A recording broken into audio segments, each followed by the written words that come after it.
has me on a timer.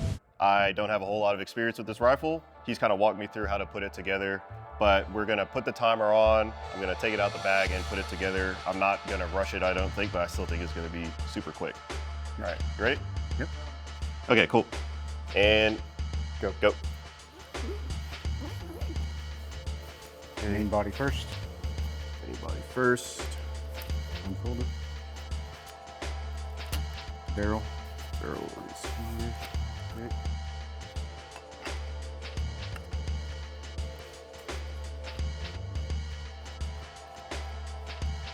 There's like no slop in that at all. All right, pour in.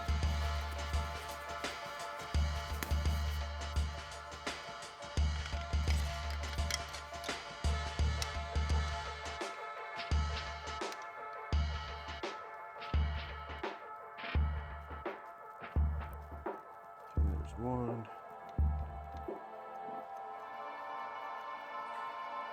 Once you get those synced down, check tightness on both of them, so back and forth one time.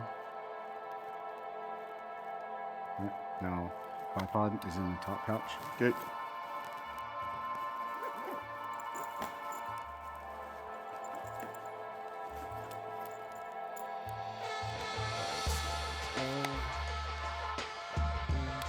Okay, and you get it on the slots. Yeah, maybe if I knew how to use Arca. Those just fold down when you're ready. Okay.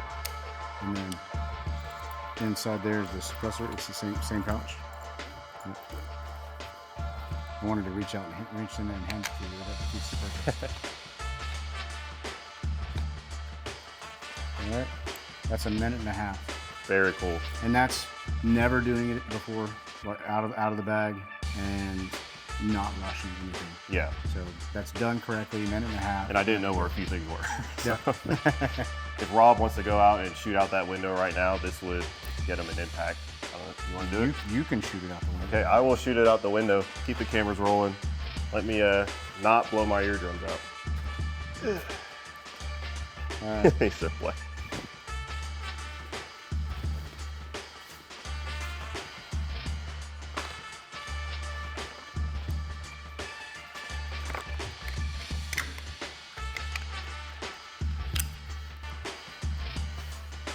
See it up there.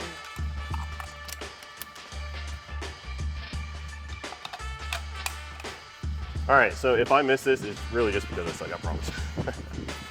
So, Yep, straight out there, 430. Give a 14.5 inch barrel. Give me a 2.8. 2.8. Give me the first wind dot. You're holding left, one wind dot.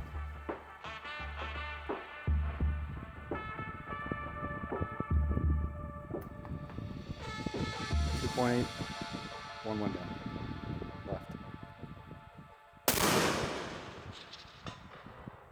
Left. All day. well, I'm glad I actually hit it. Hey y'all, it's Christian with 100 Concepts. Today we're here at GTI, or Government Training Institute in Barnwell, South Carolina. We came down to see B4 Armory and their CSS sniper platform. I'm here with Rob, who is the owner of B4 Armory. Rob, if you want to introduce yourself and kind of take us through what your mission is and the goal of the company and kind of what your background was as well. Sure, absolutely. Yeah. So the idea that a 1 minute or a minute and a half gun is acceptable in this industry, or as a sniper in a combat environment, that 1 minute or a minute and a half is okay. At B4 Armory, the entire team is completely against that. We want real precision. Other systems that go together, they require screws, tools. Wanted to get rid of that. It literally, you get it with no tools and you don't need them. You put it together and go right out of the box. You screw this down and lock everything down hand tight and you're ready to run. So a lot of people are probably wondering, as a civilian, why would I need something like that? Like, I'm not sneaking around. But one of the things that you brought up, like hunters, for example, traveling to Alaska or wherever you're going, first having it really easy to pack down, you know, having a much smaller case that you're taking through TSA, Also, when you get to your destination, you don't have to re-zero or confirm zero again. You just twist the barrel on and you should be back to where your zero is. So that is a huge benefit, huge benefit. And also, again, for civilians as well, like competition shooters or whoever else, I really do think there are use cases for this where it fits into my training schedule or my day-to-day life as well. And for the military guys or professionals out there, what are some of the benefits of having a system like this? Sure. So mobility is survivability, right? So if I can make it easier for you to move around in an urban environment without being seen, instead of looking like, hey, this guy's got a rifle bag, you can have a covert system, walk around like you're supposed to be there, get where you need to get to without raising eyebrows. Mm-hmm. So the caliber changes that you can do sometimes, so that gun there will have a 6 arc barrel and bolt done for it as well. It's been requested, so we're gonna test some stuff out with it. I have no reservations about it whatsoever. But like we were talking about before, with other systems doing certain things, they want to change bolt faces. We changed the whole bolt because springs and little things is a big deal. The more springs and little things you have to break or replace, the more wear and tear you have over time. Right. It can be an issue. The cool thing about this is there's push feed and there's control round feed. With a push feed system, when the bolt captures the round at the beginning, you have to close the bolt, open the bolt this way. With a control round feed, as soon as you capture the casing out of the round out of the magazine, you've now grabbed the casing and you can just eject it. With a hybrid, which was what this is, you close the bolt this far and now you pull it back out and it'll extract the case without having to rotate the bolt. The other piece is, when we talk about springs and little things, the ejector is, there's no springs in here. So if you see this piece falls freely. Right, yeah. Right, so that there's a pin on the back here that as you pull the bolt back, if you pull it back slowly, you can just reach up in here and pull it. It'll just pop the round over, you pull it out. Or if you run the bolt back like such, it will sling the round out. So you have control of the ejection of the case. Spin casing. Most everything comes with an MTU contour cut down to 16.1 for legality purposes. This one's a 14.5. It's specifically made for a particular client that I worked with. So there's some features on this one that they requested that are not necessary, like wrench flats. Right. And other things that, hey, I want to be able to take the screw out from the bottom with a spent casing. It's there, but they've never used them. Never been necessary. Right. 308, 6.5. I've got 8.6 blackout that I'm testing, and then 6 arc. That's in production right now. I've also done 300 Norma. So it's not the concealable sniper system. Right. For the 300 Norma, that is actually meant to kind of break down and be a jumpable system for us special operators. And I do like to have tools with that because the fore end's longer, torquing those fore ends on there. So that's not a toolless system. It is a packable, jumpable system that still returns to zero the same way. Very cool. For our newer viewers, could you kind of go into what point of impact shift is and explain why it's such a critical thing? Point of aim, point of impact, POA, POI, you want those to be the same, right? So impact shift is when your impact is in a different spot than your point of aim. Right. That's what impact shift is. All right, so we want to eliminate that from the system, whether it's being shot from a prone or off a tripod.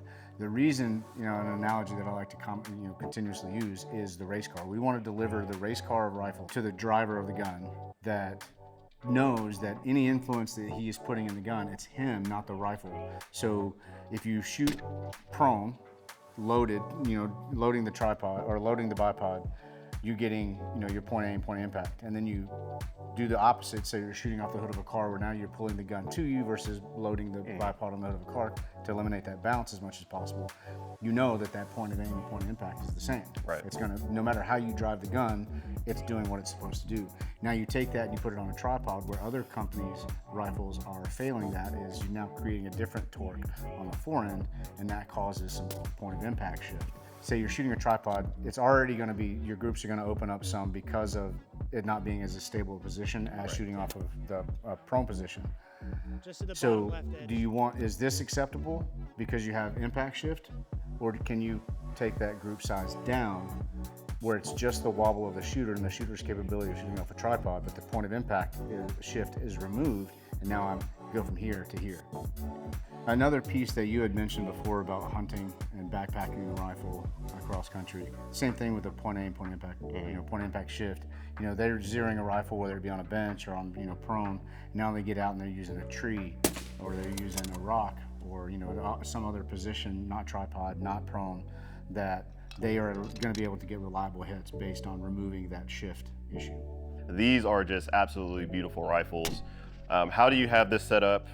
Some of the thoughts of why you have it set up, and maybe some other configurations that that you've seen some clients need for whatever reason.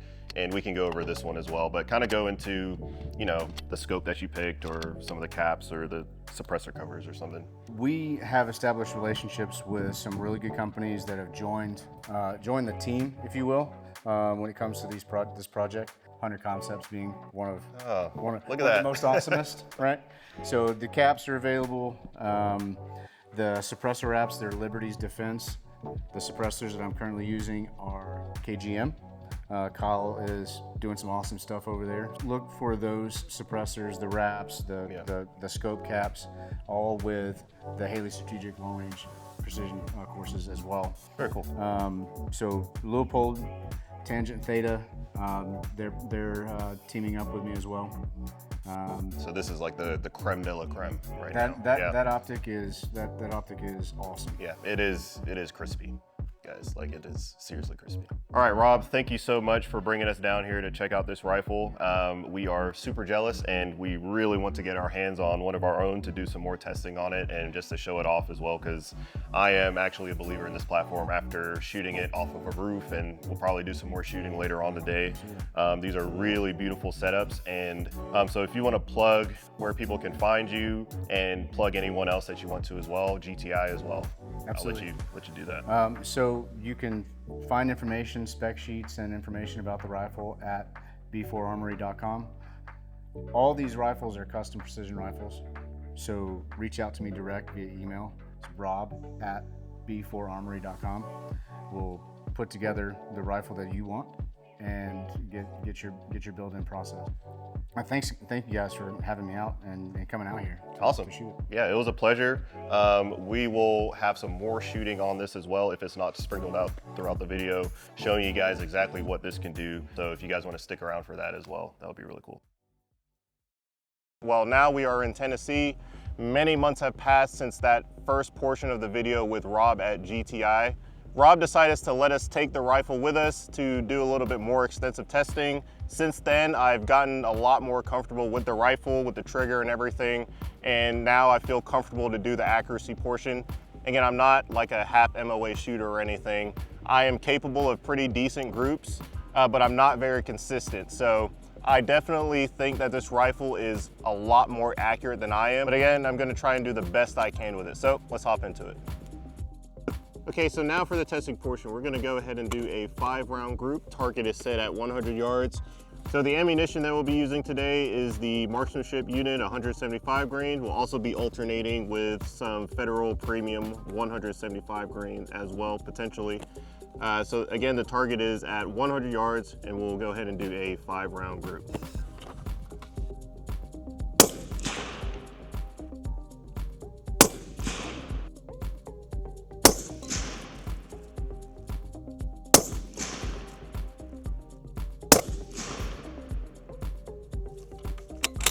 We're gonna use the ballistics report app.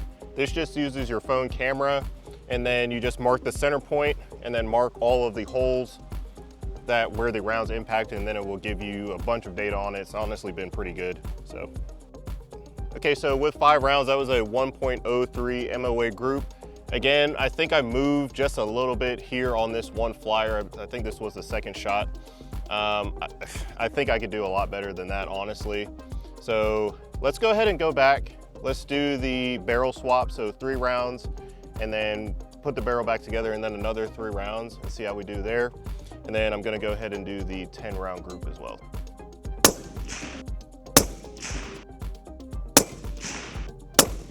So did 4 rounds on that.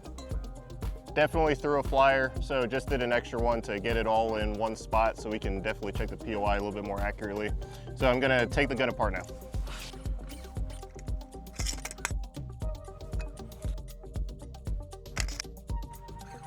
Okay.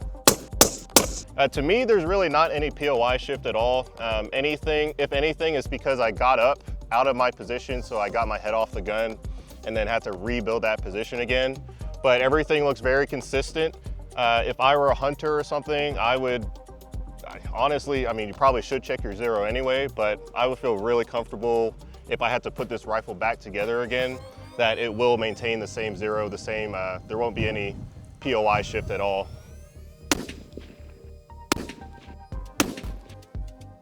That was pretty crazy.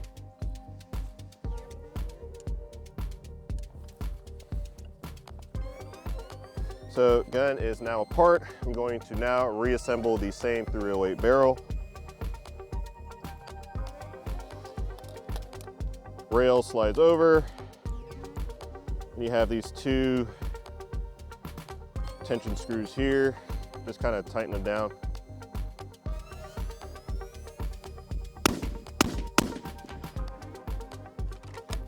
First 3 rounds was, from what I remember, is over here. Took the gun apart, put it back together, and then shot another 3 rounds and ended up with 1 ragged hole. So that is honestly very impressive to me. In my opinion, I would call that basically 0 POI shift. So according to the Ballistics Report app, that is a .52 MOA group with 6 shots. I mean, that is pretty crazy.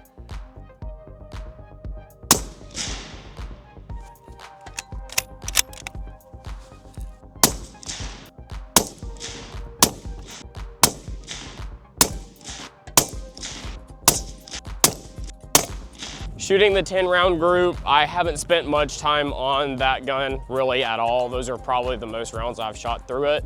The gun makes it really easy to shoot. The trigger's extremely light, definitely shoots better than I can. The Mirage, once you start getting above 6 rounds, the Mirage on the can really starts messing with you. Okay, so down here was Garrett's 10 round group. Here is my 10 round group. I am not shooting very well today, so handed it over to Garrett to come in with some fresh eyes. So we'll go ahead and measure these. Honestly, this is very consistent. The thing is, neither of us are like group shooters. You know, we're not very good at group shooting. We can pull off the miraculous, sub MOA group or even a .74 or half sometimes, not very consistently.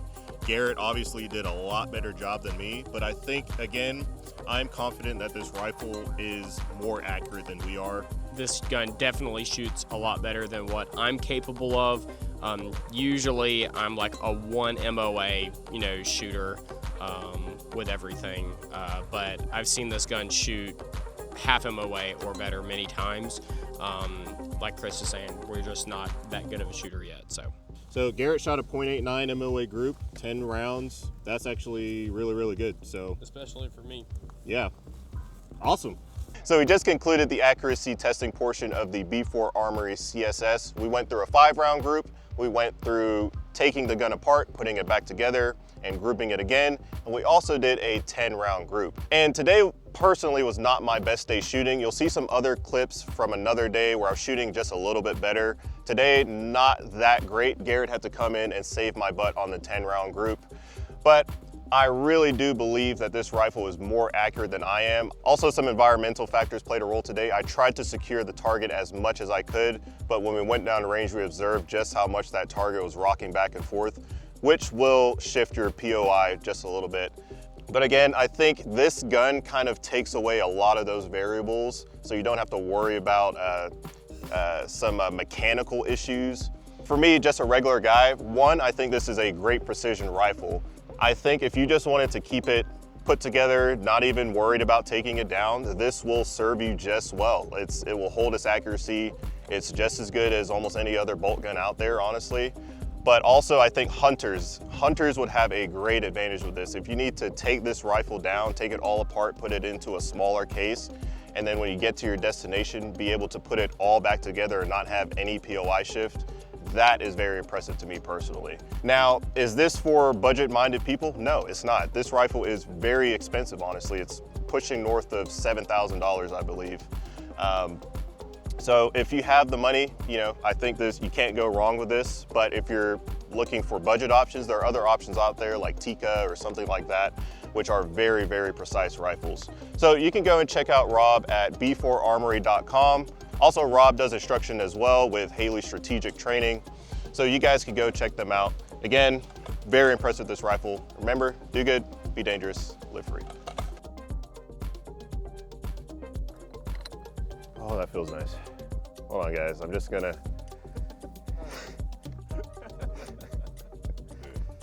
It feels so good. I'm sorry. It's just so cold.